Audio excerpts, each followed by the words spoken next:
Hello friends, मैं हूं सन्मय प्रकाश और आप देख रहे हैं यूट्यूब चैनल सरकारी जॉब न्यूज़। तो कई महत्वपूर्ण टॉपिक्स हैं, सब पर चर्चा करेंगे एक एक करके। शुरू करते हैं दोस्तों, और पहला महत्वपूर्ण क्वेश्चन लेते हैं। ये रहा आईपीएल से रिलेटेड।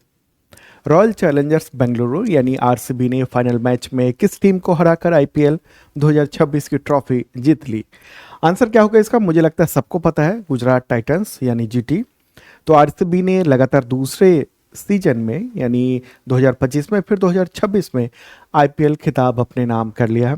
रजत पाटीदार हैं कप्तान, उनकी कप्तानी में लगातार दूसरी बार यह खिताब इस टीम ने जीता है। फाइनल मुकाबला 31 मई को हुआ गुजरात के नरेंद्र मोदी स्टेडियम में। ठीक है, तो ये महत्वपूर्ण बात रही। और इसमें अगर हम देखेंगे कि प्राइज मनी के बारे में, किसको कितने प्राइज मिले हैं, तो ये कुछ डेटा भी यहाँ पर मैंने रख दिया है। जैसे विजेता जो टीम है आरसीबी, उसको 20 करोड़ रुपए उसको प्राइज मनी मिला है। रनर अप जो है गुजरात टाइटंस, उसको 12.5 करोड़। राजस्थान रॉयल्स को यानी तीसरे स्थान पर जो है वो, उसको 7 करोड़। फिर चौथे स्थान पर सनराइज हैदराबाद, उसे 6.5 करोड़ रुपए जो ना उस टीम को मिले हैं। ओके, तो ये है इम्पॉर्टेंट बात। और आईपीएल में अब तक जो विजेता है ना, उन सब की पूरी लिस्ट मैं यहाँ पर दे रहा हूँ। तो चेन्नई सुपर किंग सबसे ज़्यादा 5 बार इसने आईपीएल का खिताब जीता हुआ है अलग अलग वर्षों में। उसके 5 बार है मुंबई इंडियंस भी, 3 बार है कोलकाता नाइट राइडर्स, 2 बार रॉयल चैलेंजर्स बेंगलुरु 2025 और 2026 में, फिर गुजरात टाइटंस 1 बार, सनराइज हैदराबाद 1 बार, डेक्कन चार्जर्स 1 बार और राजस्थान रॉयल्स 1 बार ये खिताब जो है ना वो जीत चुके हैं। आगे बढ़ते हैं और अगला क्वेश्चन कि आईपीएल 2026 सीजन में ऑरेंज कैप विजेता कौन है? तो वैभव सूर्यवंशी ऑरेंज कैप उन्होंने जीता है, 15 वर्षीय बल्लेबाज। तो क्या होता है ना, जो ऑरेंज कैप है वो पूरे आईपीएल के सीजन में सबसे ज़्यादा रन बनाने वाले जो बैट्समैन हैं, बल्लेबाज हैं, उनको दिया जाता है। तो इन्होंने क्या किया कि 16 मैचों में 776 यानी 776 रन बनाकर ऑरेंज कैप जीत लिया है। और ऑरेंज कैप के लिए ही 10 लाख रुपए का चेक मिला है इनको। इसके अलावा इन्होंने कई सारे अवार्ड और जीते हैं। ऑरेंज कैप है, साथ में इमर्जिंग प्लेयर है, super striker of this season है, सुपर सक्सेस है, मोस्ट वैल्यूएबल प्लेयर का अवार्ड भी मिला है। तो टोटल अगर कहेंगे तो 45 लाख रुपए और एक कार भी मिली है। अगला क्वेश्चन है कि आईपीएल 2026 सीजन में पर्पल कैप विजेता कौन है? तो कगिसो रबाडा। ठीक है, कगिसो रबाडा गुजरात टाइटंस के लिए वो खेलते हैं और तेज गेंदबाज हैं। और ये जो अवार्ड है ना, पर्पल कैप, वो उस प्लेयर को मिलता है जो गेंदबाज है और अपने सीजन में सबसे अधिक विकेट लिए हों। तो आईपीएल 2026 के सीजन में उन्होंने 17 मैचों में टोटल 29 विकेट अपने नाम किए हैं और पर्पल कैप उनको मिला है, 10 लाख का चेक भी मिला है उनको। ठीक है, इससे पहले भी 2020 में वो पर्पल कैप जीत चुके हैं। अगला क्वेश्चन है कि आईपीएल 2026 के फाइनल मैच का player of the match award किस खिलाड़ी को मिला है? तो विराट कोहली को मिला है। आरसीबी के ओपनिंग प्लेयर हैं, ओपनिंग बल्लेबाज हैं वो। ठीक है, तो फाइनल मैच में आरसीबी के जो विराट कोहली हैं, उन्होंने 42 गेंद में 9 चौके और 3 छक्के की मदद से 75 रन की शानदार पारी खेली थी। तो उनके स्कोर से टीम ने मतलब दूसरी बार आईपीएल का खिताब जीतने में मतलब उनकी भूमिका भी रही है। ठीक है, आगे बढ़ते हैं और जो पूरे अवार्ड्स हैं उन सबको देखते हैं। लेकिन उससे पहले बताऊं कि इसका पीडीएफ आपको मिल जाएगा शार्प लर्निंग ऐप पर। और यहाँ पर 2 तरह के करंट अफेयर्स बैचेज चलते हैं। एक बेसिक है जो एसएससी, टीचर, रेलवे, पुलिस, इन सब के लेवल का है। जो ये वीडियो देख रहे हैं वो बेसिक लेवल का ही करंट अफेयर्स है। और इसमें पिछले 2 सालों के कंटेंट अगले 1 साल तक मिलता है, कंटेंट भी, PDF, video, mock test, weekly, monthly, quarterly, ये सब मिलता है। और एक है ISPCS advance current affairs programme, और ये अलग तरीके का होता है। इसमें इन डेप्थ में, काफ़ी डेप्थ में आपको जानकारी दी जाती है और स्टेटमेंट वाले क्वेश्चंस भी आपको प्रैक्टिस कराए जाते हैं। तो ये महत्वपूर्ण है, स्पेशली है, तो ये ज्वाइन कर सकते हैं आप अगर आप आईएसपीसीएस की तैयारी कर रहे हैं तो। शार्प लर्निंग ऐप है, इस वीडियो डिस्क्रिप्शन में लिंक दे दिया है, या फिर गूगल प्ले से आप सर्च कर सकते हैं। और अब देखते हैं कि आईपीएल अवार्ड 2026 जो क्या क्या मिले हैं अलग अलग खिलाड़ियों को। तो देख लिए, प्लेयर ऑफ द मैच का अवार्ड मिला है जो फाइनल में वो विराट कोहली को मिला। ऑरेंज कैप वैभव सूर्यवंशी को मिला।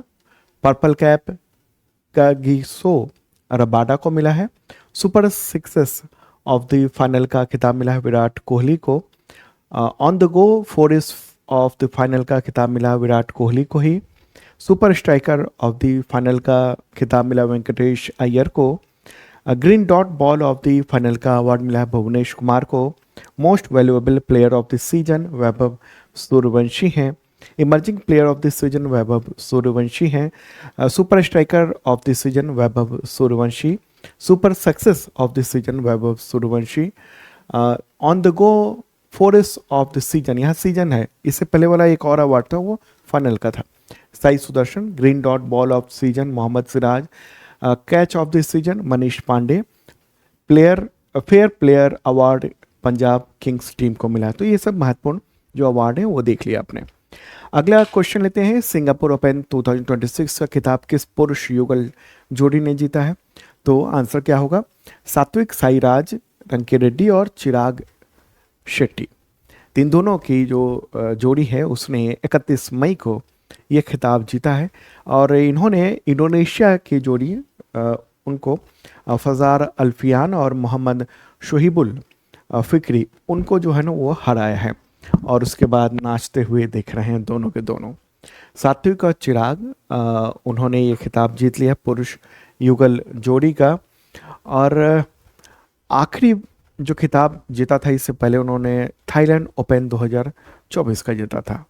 तो ये है महत्वपूर्ण बात। बैडमिंटन ये वर्ल्ड फेडरेशन का ये खिताब है और ये खिताब उन्होंने जीता है शानदार ढंग से अभी 2026 में भी। अगला क्वेश्चन है कि 1 जून 2026 से किस देश ने 16 वर्ष से कम उम्र के बच्चों के लिए सोशल मीडिया अकाउंट बनाने पर पूर्ण प्रतिबंध लागू कर दिया है? आंसर का मलेशिया। तो 1 जून से मलेशिया ने ये ऐलान कर दिया है। उसका कहना है कि बच्चों में जो सोशल मीडिया का ही है उससे उसकी जो बुरी लत है और साइबर बुलिंग है, इन सब को रोकने के लिए ये कड़ा कदम उठाया गया है। इसके तहत ये है कि 16 वर्ष से कम उम्र के जो बच्चे हैं सोशल मीडिया अकाउंट बनाने पर प्रतिबंध लगा दिया गया है। और आपको बताऊं कि अगर एक बार मैप के जरिए देख लीजिए मलेशिया को, ये प्यारा भारत है अपना, और मलेशिया जो है इसमें ये डार्क जो रेड में दिख रहा है ना वो है एक ये हिस्सा और एक ये हिस्सा मलेशिया। और इसका जो पड़ोसी है ना इंडोनेशिया, ये पूरा यहाँ से ये ग्रीन वाला देख रहे हैं, यहाँ भी पहले ही ऐसे कानून लागू हो चुके हैं, लेकिन 1 जून से अभी मलेशिया ने ये कानून लागू किया है। ठीक है, तो क्या है इसमें देखिए, क्या है ना, ये नियम उन सभी सोशल मीडिया प्लेटफॉर्म पर लागू होगा जिनके मलेशिया में 80 लाख से अधिक यूजर्स हैं और उसमें फेसबुक, इंस्टाग्राम, टिकटॉक, यूट्यूब ये सब कुछ आ जाते हैं। और अगर नियमों का पालन नहीं होता है तो 1 करोड़ रिंगित लगभग 21 करोड़ रुपए तक का भारी जुर्माना लग सकता है। ओके, तो ये है एक इम्पॉर्टेंट बात। मलेशिया की राजधानी क्या है? कुआलालंपुर है। और यहाँ के जो किंग है वो कौन है? सुल्तान इब्राहिम सिकंदर। प्राइम मिनिस्टर है अनवर बिन इब्राहिम। यहाँ पर मलय भाषा बोली जाती है। मुद्रा यहाँ पर है मलेशियाई रिंगित। आबादी करीब करीब 3.5 करोड़ के आसपास है। और पड़ोसी देश की बात करेंगे तो इसकी जो स्थलीय सीमा लगती है वो थाईलैंड और इंडोनेशिया से लगती है। इधर थाईलैंड और यहाँ पर इंडोनेशिया से सीधे। और जलीय सीमा की बात होगी तो यहाँ पर ये सिंगापुर से जलीय सीमा भी लगता है। और इधर अगर कहेंगे फिलीपींस से भी थोड़ी सी सीमा लगता है, दूरी पर है, लेकिन यहाँ सिंगापुर जो है ना वो बहुत नज़दीक है जलीय सीमा की बात करेंगे तो। ओके, तो ये इंपॉर्टेंट बात थी जो आपने जान लिया। चलिए अब आगे बढ़ते हैं और अगला क्वेश्चन लेते हैं। प्रश्न यहाँ कि गोवा राज्य दिवस कब मनाया जाता है? तो 30 मई को मनाया जाता है। और लगभग 450 से अधिक वर्षों तक यहाँ पर पुर्तगाली शासन रहा। ये उपनिवेश था। 1961 में इसे भारत ने आज़ाद करवाया था। ठीक है, ये है गोवा। और मतलब गोवा के साथ साथ दमन दीव इस सबको केंद्र शासित प्रदेश बनाया था। बाद में इसको फिर 1987 में पूर्ण राज्य का दर्जा भी मिला था। तो इसी उपलक्ष्य में क्या है कि जब इसको पूर्ण राज्य का दर्जा मिला था 30 मई 1987 में, तो उसी के उपलक्ष्य पर 30 मई को गोवा राज्य दिवस मनाया जाता है। ठीक है। अच्छा, गोवा मुक्ति दिवस कब मनाया जाता है? तो 19 दिसंबर को मनाया जाता है, क्योंकि उसी दिन 1961 में भारतीय जो सशस्त्र बल हैं उनके द्वारा ऑपरेशन विजय किया गया था, और उसी वजह से ये गोवा जो है ना वो भारत में मिला था। ओके, तो गोवा की राजधानी है पणजी और मुख्यमंत्री हैं वहाँ के प्रमोद सावंत। अगला क्वेश्चन लेते हैं कि किस राज्य की चंबल सेंचुरी में दुनिया की सबसे छोटी बिल्ली, और उस बिल्ली का नाम क्या है? उस बिल्ली को कहा जाता है रस्टी स्पॉटेड कैट, दुनिया की सबसे छोटी बिल्ली। उसकी मौजूदगी पहली बार पुष्टि हुई है। आंसर क्या होगा इसमें से? अब ध्यान दीजिएगा, इसमें से आंसर होगा उत्तर प्रदेश। ठीक है, और ये न्यूज़ भी आप देख रहे हैं हिंदुस्तान टाइम्स में, पहली बार ये रिकॉर्ड किया गया है उत्तर प्रदेश के चंबल सेंचुरी में। ठीक है, वैसे तो चंबल सेंचुरी जो है ना वो कई मतलब इधर आपको मध्य प्रदेश की तरफ भी है। ठीक है, राजस्थान में भी है। तो मध्य प्रदेश और राजस्थान में पहले ये देखी गई थी, ये छोटी बिल्ली, दुनिया की सबसे छोटी बिल्ली रस्टी स्पॉटेड कैट। तो लेकिन उत्तर प्रदेश में ये पहली बार देखने को मिली है।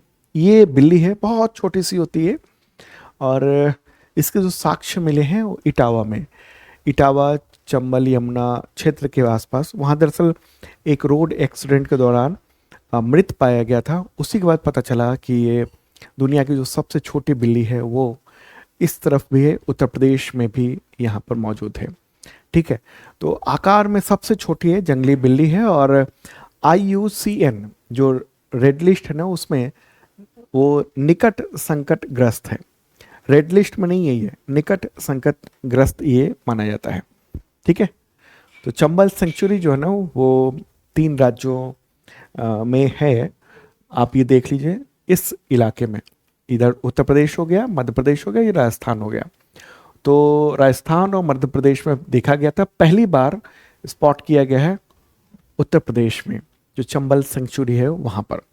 ओके, तो ये है महत्वपूर्ण बात, ये निकट संकटग्रस्त है। मुख्य तौर पर ये जो प्रजाति है वो बीहड़ों में, उबड़ खाबड़ नालों, जंगली पैच उन सब में पाई जाती है। अगला क्वेश्चन लेते हैं कि विश्व तंबाकू निषेध दिवस कब मनाया जाता है? तो 31 मई को मनाया जाता है, और थीम है इस बार की क्या? ये थीम है आकर्षण का पर्दाफाश, निकोटीन और तंबाकू की लत का मुकाबला। ये है इस बार की थीम, तंबाकू से दूर रहने के लिए। WHO ने इस दिवस को घोषित किया हुआ है, और तंबाकू से होने वाली बीमारियों की वजह से हर साल 80 लाख लोगों की मौत हो जाती है। कैंसर, फेफड़े की बीमारी, हार्ट डिजीज, स्ट्रोक और बहुत सारी बीमारियों के लिए जिम्मेदार है ये। अगला क्वेश्चन है कि इंडियन नेवी के 48वें उप प्रमुख के रूप में किसने चार्ज ले लिया है? तो वह हैं वाइस एडमिरल अजय कोचर। ठीक है, ये रहा फोटोग्राफ इनका। तो इन्होंने 29 मई को 48वें उप प्रमुख के तौर पर चार्ज लिया है, और ऑपरेशन सिंदूर के दौरान इनकी रणनीति भी काफ़ी प्रमुख रही थी। तो अब उप प्रमुख इनको बनाया गया है। एक सवाल आपसे कि इंडियन नेवी के जो नए चीफ बने हैं वो कौन है? इंडियन नेवी के चीफ कौन है ये आपको बताना है कमेंट बॉक्स में। आगे बढ़ते हैं और अगला क्वेश्चन लेते हैं कि तेलंगाना गठन दिवस कब मनाया जाता है? 2 जून को मनाया जाता है। ठीक है, तेलंगाना राज्य का गठन वो संसद से पास हुआ था 2014 में, और 2 जून 2014 को आधिकारिक तौर पर तेलंगाना को स्थापित कर दिया गया था। ठीक है, तो तेलंगाना वो आंध्र प्रदेश से हटकर अलग राज्य बना था। ठीक है, आंध्र प्रदेश में जो है ना कौन सी भाषा बोली जाती है? तेलुगु बोली जाती है, और तेलंगाना में क्या बोली जाती है? तेलुगु ही बोली जाती है। तो आप पूछेंगे ना कि तेलंगाना क्यों अलग हुआ था भाई? उसकी वजह थी कि जब ये बनाना, उसके बाद से तेलंगाना के लोगों में लगा कि हमें जो है ना वो एक्चुअल में कहेंगे तो ये जो ना, ये वाला जो हैदराबाद, ये निजाम के शासन का इलाका था। मतलब आज़ादी से काफ़ी पहले की बात है, ठीक है, निजाम के इलाके में था, और इधर वाला अंग्रेजों के कंट्रोल में रहता था। तो आज़ादी मिली तो उसका भाषाई आधार पर इसको आंध्र प्रदेश बना दिया गया था। लेकिन यहाँ के लोगों और यहाँ के जो एसेंट है, बोलने के जो तेलुगु बोलने की भी जो तरीका है, उन दोनों में फ़र्क है। और यहाँ के लोगों को लगा कि हमारा राजस्व ज़्यादा बनता है, और यहाँ के लोग यहाँ आ जाते हैं, यहाँ नौकरी कर लेते हैं, यहाँ के संसाधन पर का यूज़ करते हैं, इसलिए असंतोष हुआ था। बाद में फिर बहुत समय तक आंदोलन हुआ और फिर तेलंगाना अलग बना था। तेलंगाना के अभी मुख्यमंत्री कौन है? रेवंत रेड्डी हैं। ठीक है, आगे बढ़ते हैं और अगला क्वेश्चन, महत्वपूर्ण प्रश्न आप देख लीजिए। किस आयोग के पहले अध्यक्ष रह चुके रिटायर्ड आईएएस अधिकारी धनेंद्र कुमार की मौत उनके घर में आग लगने से 28 मई 2026 को हो गई? तो कंपटीशन कमीशन ऑफ इंडिया, यानी भारतीय प्रतिस्पर्धा आयोग, उसके पहले अध्यक्ष थे वो। अभी उम्र उनकी 80 ईयर थी, 80 साल। हरियाणा कैडर के रिटायर्ड आईएएस अधिकारी थे। वर्ल्ड बैंक में एग्जीक्यूटिव डायरेक्टर के तौर पर भी काम कर चुके थे, और कंपटीशन कमीशन ऑफ इंडिया के पहले चेयरमैन थे वो। ठीक है, तो दरअसल हुआ यूँ था कि ये जिस घर में थे, जिस कमरे में थे, उसका एसी में ब्लास्ट हो गया और फिर इनकी डेथ हो गई, घुटन से जलने की वजह से भी।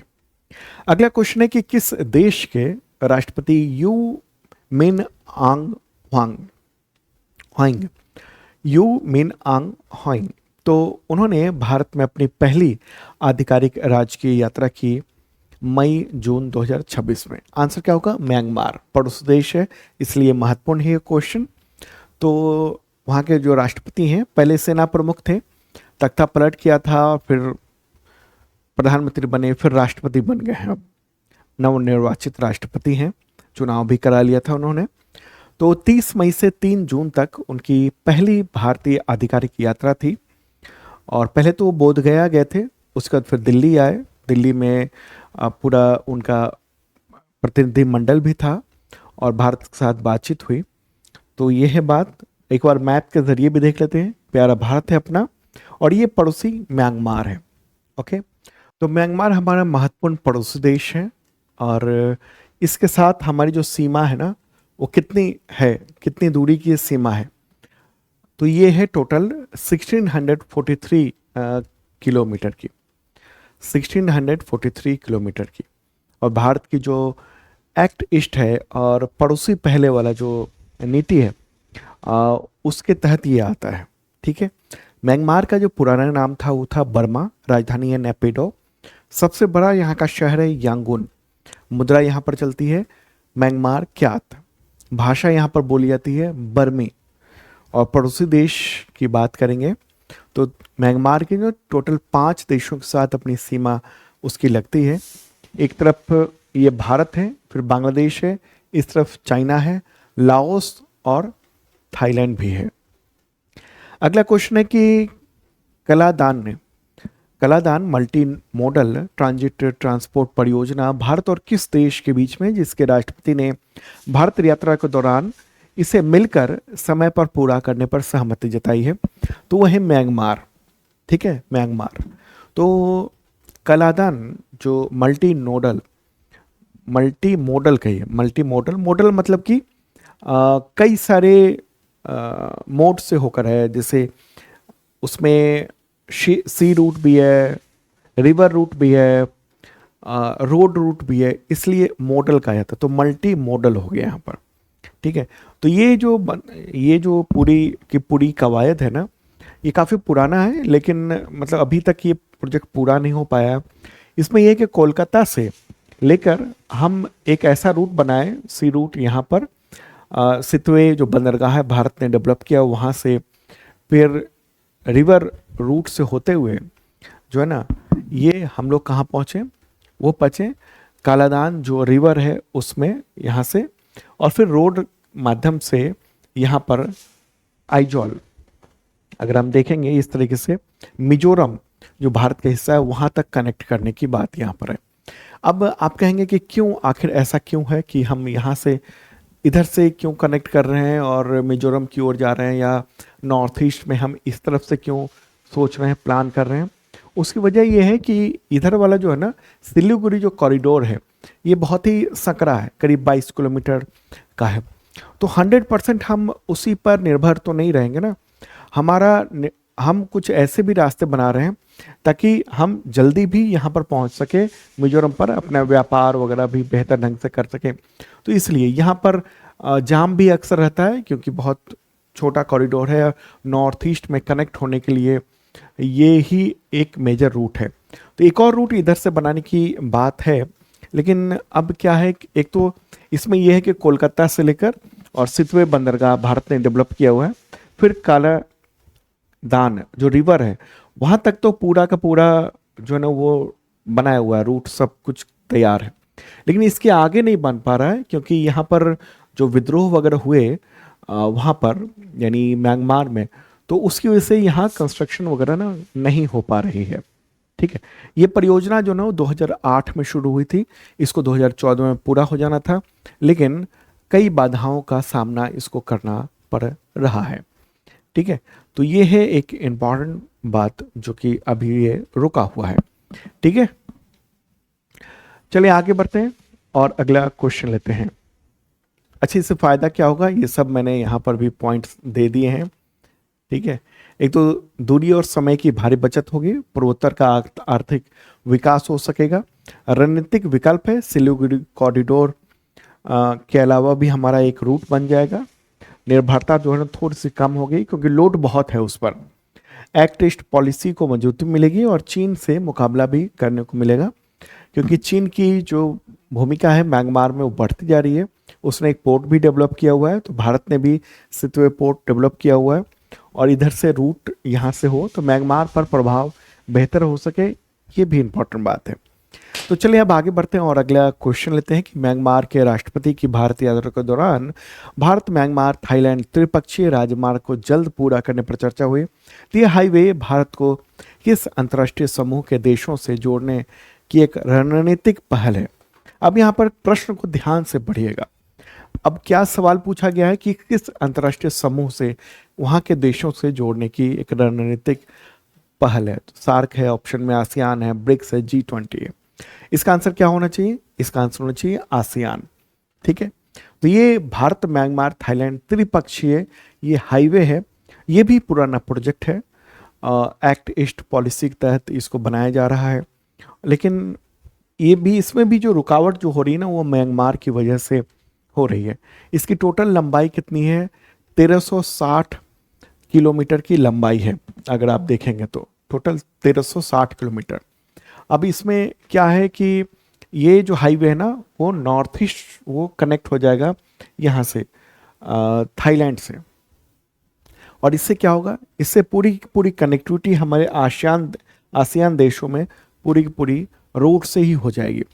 इस परियोजना की जो शुरुआत हुई थी, विचार तो सबसे पहले 2002 में आया था कि ये हो, फिर तीनों देशों के बीच में इस पर संधि भी हुई और बाद में फिर इस पर काम काज शुरू हुआ।